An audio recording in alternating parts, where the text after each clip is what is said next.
um assunto aí no esporte, o futebol está parado, mas o esporte continua, as notícias rolando, e o que mais tem se falado agora é como vai continuar a Libertadores de 2020 e quando ela volta. Vamos dar uma olhada no VT.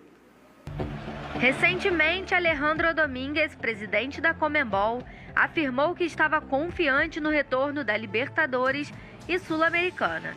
Chegou até a cogitar que, se fosse necessário voltar aos estádios sem torcedores, poderia ser uma alternativa. Já em entrevista, Frederico Nantes, diretor de competições da Conmebol, afirmou que não tem projeções para a volta da Libertadores e que é essencial que todas as fronteiras dos 10 países estejam abertas. Sem que isso se resolva, a volta dos jogos não poderá ser realizada. Além disso, existem conversas que não existe certeza do retorno da edição 2020. As partidas estão suspensas até o dia 5 de maio, mas é possível que a medida seja prorrogada.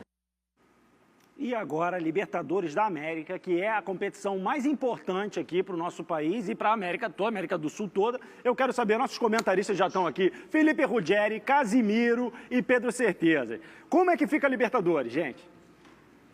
Ih, rapaz, difícil, amigo. Boa tarde a todos, boa tarde, Casé, Pedrãozão, Casezão. Cara, tá complicado, né, Esmigão? Teoricamente voltaria agora no início de maio, mas qual a perspectiva que a gente tem aí de tudo melhorar? Eu acho que a tendência é piorar um pouco, né? Até tudo normalizar. E voltamos ao assunto, não vai normalizar 100%, porque nada vai voltar ao normal, como se nada tivesse acontecido. É um processo, né? Então, eu acho que até agosto, setembro aí, a gente vai viver um drama e é isso, cara. Vai ser difícil encaixar as datas, os calendários, estadual, sul-americana, Libertadores, brasileiro, Copa do Brasil, muita competição. Acho que o pessoal tem que se conscientizar, se conformar também que tudo pode mudar, que campeonatos podem não finalizar, não acontecer. A final está condenada aí da Libertadores, que seria inclusive no Maracanã. Cara, um assunto bem complicado. Pra gente é triste, né? Que a gente não tem muita matéria-prima até pra falar. A gente quer assistir. Quanto tempo você tá sentindo falta de assistir um jogo do seu time, cara? A gente fica vendo as reprises de jogos. Ontem passou a final de 2002, aí passa um filme na cabeça. É complicado, Júnior. Eu já tô aqui tinha que fazer uma versão pocket, uma versão reduzida. Menor. Ele pega os times que ganharam nos últimos 3 anos e não joga. Por exemplo, aí já também não tem risco de ser bicampeão, também não tem...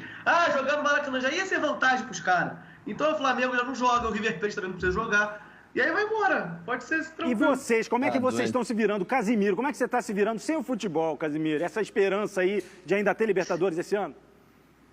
Cara, é muito ruim, eu acho que pro fã do futebol acompanhar isso tudo é muito chato. A gente não é mais do que ninguém, né? Mas a gente sofre porque eu acho que era inimaginável, né? A gente pensar, vai parar tudo, todos os esportes vão parar. Quando começou a parar algumas áreas da sociedade, a gente não imaginava que fosse parar tudo, né? Então a gente fica sem esse entretenimento. E o futebol, o esporte, é o entretenimento talvez mais acessível que se tem, assim, de se assistir. E o pessoal não tem mais isso. Então isso é bem complicado. Eu acho que esse ano vai ter que ser feita uma mágica aí para encaixar esse calendário. Ontem já foi falado de quarentena até junho, julho, muito em função de pessoas que não estão respeitando essa quarentena. Óbvio, existem áreas da sociedade que precisam trabalhar e aí toda a força e todo apoio a essas pessoas que precisam manter a roda girando, precisam manter a comida chegando na mesa, mas tem áreas da sociedade que não precisam estar saindo de casa, as pessoas estão saindo, seja para bar, para curtir com os amigos, não estão respeitando, não estão entendendo a magnitude da situação. E com isso acaba se estendendo essa quarentena. O que era para ser uma situação de 1, 2 meses, pode chegar a 4, 5 meses de todo mundo em casa, aquele famoso ditado, né? Todos pagando pelo erro de alguns.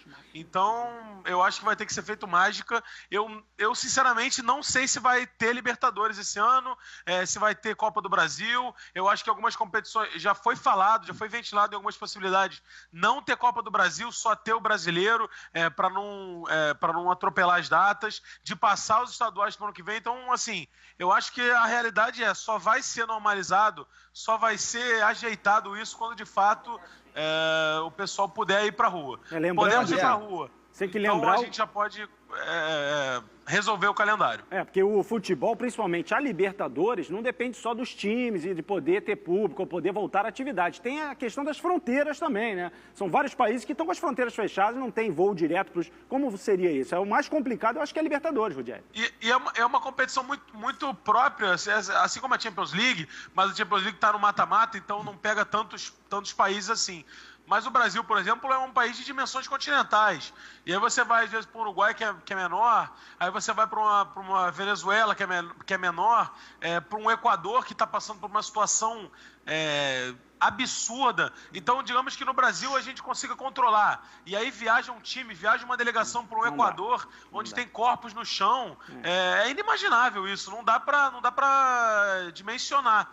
Então, eu acho que só quando tiver uma situação, talvez com um remédio, talvez com uma vacina, e que isso está caminhando, a gente não está a par disso 100%, mas eu acho que só quando normalizar de fato que a gente vai poder voltar a falar de futebol, de viagem, de aglomeração e tudo mais. Presta atenção aqui, ó. Segundo a Federação Nacional dos Atletas de Futebol, pode haver mudanças no intervalo de horas entre as partidas. Vamos dar uma olhada nisso aqui. Vamos diminuir a diferença de uma partida para outra, que é regra, né? O jogador tem que ter um descanso. Mas por conta da pandemia, quando retornar ao futebol, pode ser que esse intervalo entre os jogos diminua. Dá uma olhadinha.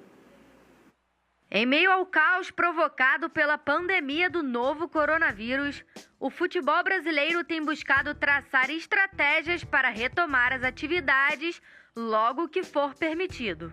Em discussões das federações com clubes sobre encaixes no atual cenário do calendário 2020, a Federação Nacional dos Atletas de Futebol, a FENAPAF, defende uma possível redução do intervalo entre os jogos de 66 horas para 48. Para que isso aconteça, é necessário que exista um acordo entre as federações, a CBF e a FENAPAF.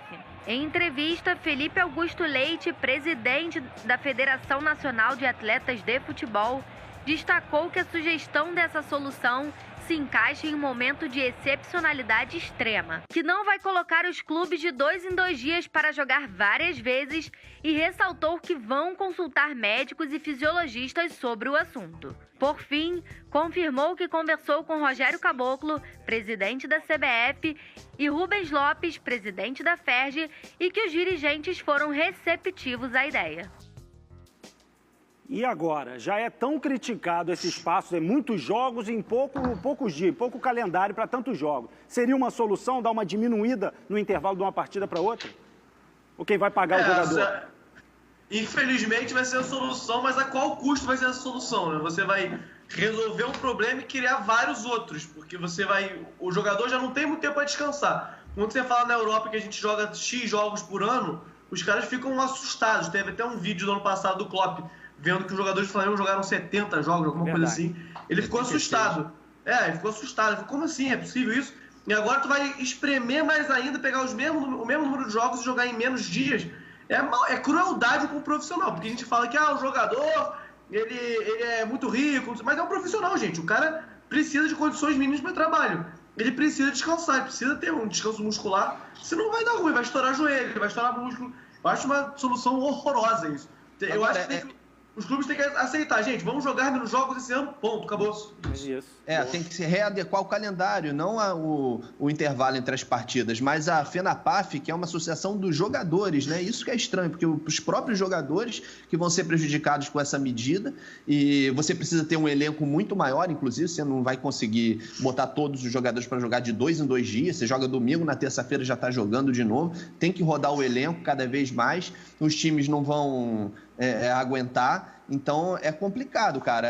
Eu acho que é a pior solução possível. A solução é você readequar o calendário, diminuir os jogos, reorganizar a competição, reunir todo mundo e falar, pessoal, não vai dar pra gente cumprir essas 38 rodadas aqui do Campeonato Brasileiro, vamos dar um jeito, vamos voltar aqui, fazer todo mundo joga com todo mundo em um turno só, os 4 primeiros se classificam, não sei, tem que dar soluções. Não, isso não é uma solução. São muitas ideias que estão surgindo. Você imagina, Rogério, amigo, certeza, por exemplo, o Botafogo e o Vasco, que estão no início de trabalho, não tem tempo de treinar. Não dá. Existe esse tempo de treinar. Então você joga, você não recupera o seu atleta, você não treina e você joga de novo. Então, assim, se o time estiver mal, ele vai continuar mal. Ele não tem treina como jogando. Exatamente. O seu treino é o jogo. São muitas ideias, né, gente? O jogador não consegue nem se recuperar, nem treinar, nem entender a filosofia nova do técnico. Então, assim, a ideia é péssima. A ideia é... Cara, se você pegar qualquer peladeiro aí que joga pelada todo dia, se você, cara, tu vai jogar dia sim, dia não. O cara não vai aguentar falar, cara, não quero mais, eu não aguento. Mas são muitas ideias, gente. Que é alto rendimento. São muitas ideias que ainda estão, né, sendo ventiladas e a gente sabe que não tem futebol ainda, então não tem que ter esse desespero. Estão só pensando ainda como será essa volta. Agora, a gente ainda não sabe quando o nosso futebol vai voltar, mas o Flamengo já está se preparando, quer dizer, com muita proteção e muitas ideias aí para conseguir treinar sem aquele contato físico, né? Vamos dar uma olhada nesse VT, tá bem interessante. O cenário do futebol brasileiro ainda não tem data certa para retorno, mas o Flamengo já está de olho na segurança dos atletas, comissão técnica e funcionários, e com isso já começou a traçar como será o retorno aos treinos. Os jogadores, que atualmente estão de férias, a princípio retornam ao Ninho do Urubu no dia 21 de abril. Segundo o portal UOL Esportes, o Flamengo busca adotar 11 medidas, e entre elas, o fechamento de alguns setores do CT, como a cozinha e o vestiário, para evitar possíveis aglomerações entre os atletas, distribuição de recipientes com álcool em gel e contratação de empresa especializada em limpeza para a desinfecção das áreas do CT. Além disso, o Estádio da Gávea pode ser uma alternativa caso a volta do campeonato exija portões fechados. Recentemente, ele passou por uma reforma e está preparado para receber as partidas. Aí sim, eu acho que a gente tem que começar a pensar no que fazer quando retornar ao futebol, né, galera? Medidas que a gente pode usar para diminuir ainda mais a propagação do coronavírus. Lembrando que sem público é tudo mais chato, né, Smigo? A torcida no futebol faz toda a diferença, jogar em casa, jogar fora. Né, torcida nem pensar. Torcida não tem como. Se voltar, vai ter que ser de portões fechados. A Gávea é uma alternativa para o Flamengo. Desde 97 que não tem jogo lá. Eu lembro que no estadual, no início dos anos 90, o Fluminense também jogava nas Laranjeiras. Enfim, o Maracanã estava sempre lotado, sempre cheio. Eu vi muito jogo na Gávea. Eu vi jogo na Gávea. Muito, muito. Eu assisti alguns jogos também. Pertinho, o último que fez o gol lá foi o né? Romário. Bem legal. Só fazer um comentário rápido. O campeonato estadual lá de São Paulo, eles estão se reunindo e os clubes de menor expressão, eles querem fazer quase como se fosse um BBB, um confinamento de 15 dias numa cidade do interior para jogar os jogos rápido e finalizar o campeonato em 15 dias. Os times grandes são contra e os times pequenos querem finalizar, e é óbvio, né? Para eles têm muito mais a perder do que os times grandes no estadual. É uma alternativa que eles estão estudando lá em São Paulo. Tem muita coisa acontecendo, são várias ideias que estão surgindo. O que eu acho que é certo é que quando retornar a competição, primeiro vai retornar sem a torcida, né? Mas então, você que está em casa cumprindo a quarentena, vamos começar essa semana colocando o corpo para se exercitar. As dicas de hoje são da professora Cássia Matos, a nossa super parceira, a DNA. Vamos ver. Olá, meu nome é Cássia Matos, eu sou profissional de educação física. E a nossa dica de atividade de hoje é para você manter o seu condicionamento aeróbico mesmo dentro de casa. Não sabe como fazer? Se liga que eu vou te mostrar.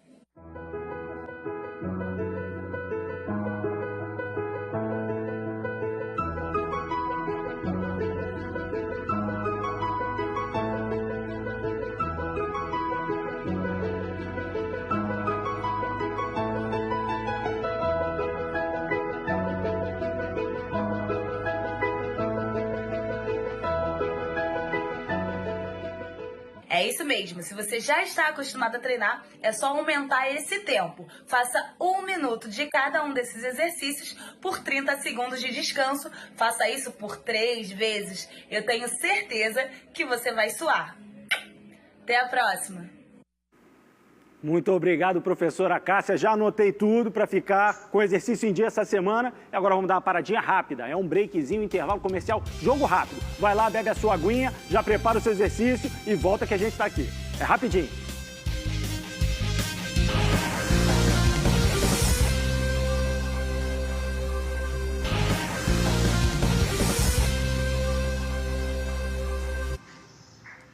SBT Esporte Rio de volta e eu já aqui com os meus queridos, maravilhosos comentaristas, preparadinhos para aquele destaque final, para cima, para começar bem a semana. Casimiro. Meu destaque final é que hoje é aniversário de Roberto Dinamite, maior ídolo da história do Vasco da Gama, e quem discordar é maluco, simplesmente o maior artilheiro do Brasileirão, o maior artilheiro do Carioca, o maior artilheiro de Vasco e Flamengo, Vasco e Botafogo, Vasco e Fluminense, 1.110 jogos pelo Vasco, 702 gols, campeão brasileiro, campeão de tudo! Parabéns, Dinamite, um beijo, parabéns, você é uma lenda, Merece. Esse é lenda. Feliz aniversário. Tem que reverenciar o Dinamite, esse aí, um dos maiores lendário. Que botou a camisa do Vasco. Vai, Pedro Certeza. Pedro Certeza. Uma vez, inclusive, estava num samba, eu, Roberto Dinamite, Júnior Capacete, Jaime de Almeida. O Roberto Dinamite falou assim, cara, tu sabe muito samba. Eu falei, me respeito.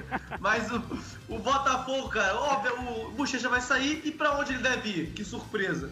Pro Coritiba, de Eduardo Barroca, que não é bobo nem nada, sabe que o moleque é gênio e vai levar ele lá pro Coritiba. Eu não gosto nem de falar isso, que me dá repulso, dá raiva. Mas é isso aí, tomara que jogue bem lá e volte algum dia o Botafogo. Vamos torcer. Felipe Ruggeri, seu destaque. Migão, meu destaque vai pro... É um destaque triste, né, cara? Hoje se foi Moraes Moreira, perdemos um grande artista brasileiro. Eu era muito fã dos Novos Baianos, um dos fundadores do grupo. Rubro Negro de coração, fez várias músicas pro Flamengo e é uma tristeza, um pesar muito grande. Era muito fã dele e que Deus o tenha. E é isso, mais um aí que nos deixa precocemente. Morreu dormindo tranquilo em casa.